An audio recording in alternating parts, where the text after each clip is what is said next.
MP के गुना में शनिवार को हनुमान जयंती के अवसर पर इसके मौके पर आयोजित शोभा यात्रा में पथराव के बाद पुलिस प्रशासन एक्शन में है।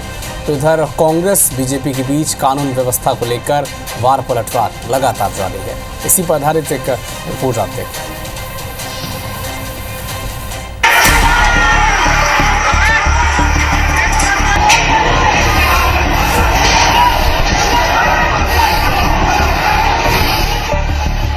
तथा कथित विरोधी जो ताकतें हैं वो ये प्रयास करती हैं कि वातावरण कैसे बिगड़े, ऐसे लोगों को कड़ा जवाब मिलेगा। इस तरह से यदि धार्मिक उन्माद फैलाने का कोई कोशिश करेगा, हिंदू यात्राओं को रोकने की कोशिश करेगा, तो ये उचित नहीं है।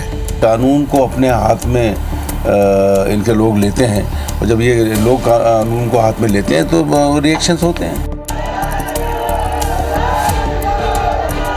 ये तस्वीरें मध्य प्रदेश के गुना की हैं, जहां शनिवार को हनुमान जयंती के अवसर पर शोभा यात्रा के दौरान पथराव की घटना के बाद बवाल मच गया। दरअसल गुना शहर से निकल रही शोभा यात्रा जैसे ही कर्नलगंज स्थित मदीना मस्जिद समद चौक तक पहुंची तो यहां डीजे बंद कराने को लेकर विवाद खड़ा हो गया।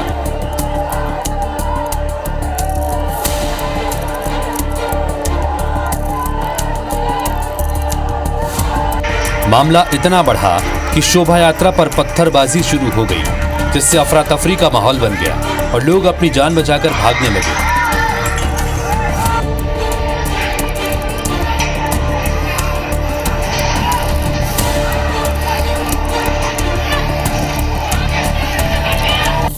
पत्थरबाजी के चलते एक नाबालिग समेत 9 लोग जख्मी हो गए, जिसके बाद इलाके में तनाव फैल गया।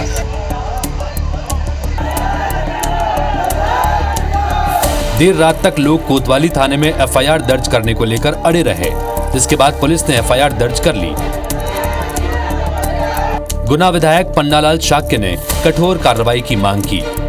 गब्बर सिंह एक पार्षद है हमारे वार्ड क्रमांक 6 के, इनके घर से जुलूस उठा था हमारा सर, और जुलूस हमारा कंडिलगंज होते हुए जैस्तम चौराहे हनुमान चौराहे पे खत्म होना था सर। हमारा जुलूस अच्छा भला जा रहा था सर। मस्जिद के सामने आके मस्जिद के ऊपर से लोगों ने पत्थर फेंके हमारे ऊपर, और सब जो लोग नीचे खड़े थे वो भी हम पर हमला करने के लिए तैयार थे।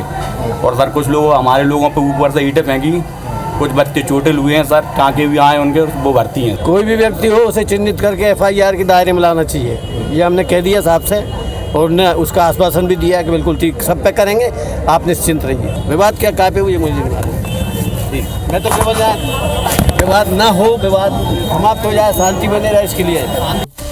मामले में अब तक 9 लोगों को हिरासत में लिया गया है। जहां एक तरफ पुलिस मामले की जांच कर सख्त कार्रवाई की बात कह रही है, वहीं पत्थरबाजी की घटना को लेकर कलेक्टर और एसपी के बयानों में ही तालमेल नहीं नजर आता। दो समुदाय के बीच में कुछ कम्युनिकेशन गैप रहा और हम और एसपी साहब मौके पर गए हैं। वहाँ पे सिचुएशन अभी टोटली कंट्रोल पे है और जिन लोगों ने भी किया उनके खिलाफ सख्त कार्रवाई की जाएगी। और मुझे ऐसा बताया गया कि उस पर्टिकुलर क्षेत्र की अनुमति नहीं थी, उसके बावजूद भी वहाँ पे जुलूस निकाला गया। वो जुलूस वहाँ से निकल रहा था जिसकी कोई परमिशन नहीं ली गई है। मेरी एसडीएम मैडम से बात हुई थी, उसकी परमिशन नहीं ली गई और ज़बरदस्ती वहाँ से निकाला जा रहा था। और एक खास समुदाय के धार्मिक स्थल के पास रुक करके नारेबाजी की गई, जिससे दोनों पक्ष के बीच में विवाद की स्थिति निर्मित हो गई। तब पथराव जैसी ऐसी कोई बात नहीं है और न ही किसी को कोई चोट वगैरह की अभी तक कोई सूचना है। गुना में पथराव के बाद एमपी की सियासी तपिश भी खूब बढ़ी और बीजेपी ने प्रदेश में धार्मिक उन्माद फैलाने वालों को चेतावनी दी और कहा कि देश विरोधी ताकतें माहौल खराब करने की कोशिश कर रही हैं, जिन पर कठोर एक्शन होगा। ये जो समाज विरोधी ताकतें हैं, मध्य प्रदेश के शांतिपूर्ण वातावरण को हमारी सरकार संवेदनशीलता के साथ काम कर रही है।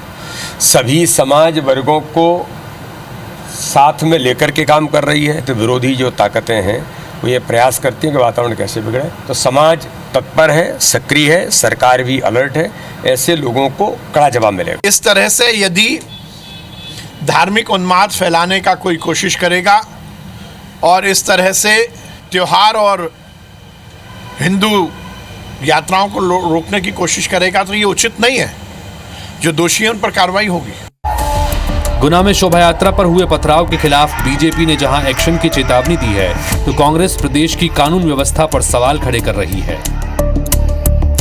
कानून व्यवस्था का मामला है, कि क्यों इन सब चीज़ों को पहले से कोई जुलूस निकल रहा है तो व्यवस्था क्यों नहीं कर पाते कि हनुमान जयंती में कोई जुलूस निकल रहा है, क्यों हुआ, क्या है, उसकी जांच करें और निश्चित तौर पर दोषी उनके खिलाफ कार्रवाई करें। कानून को अपने हाथ में इनके लोग लेते हैं और जब ये लोग कानून को हाथ में लेते हैं तो रिएक्शंस होते हैं। गुना में हनुमान जयंती की शोभा यात्रा में हुए पथराव के बाद एक बार फिर सवाल उठ रहा है कि आखिर शोभा यात्राओं पर पथराव का ये सिलसिला कब खत्म होगा। गुना से नीरज योगी के साथ ब्यूरो रिपोर्ट IBC 24।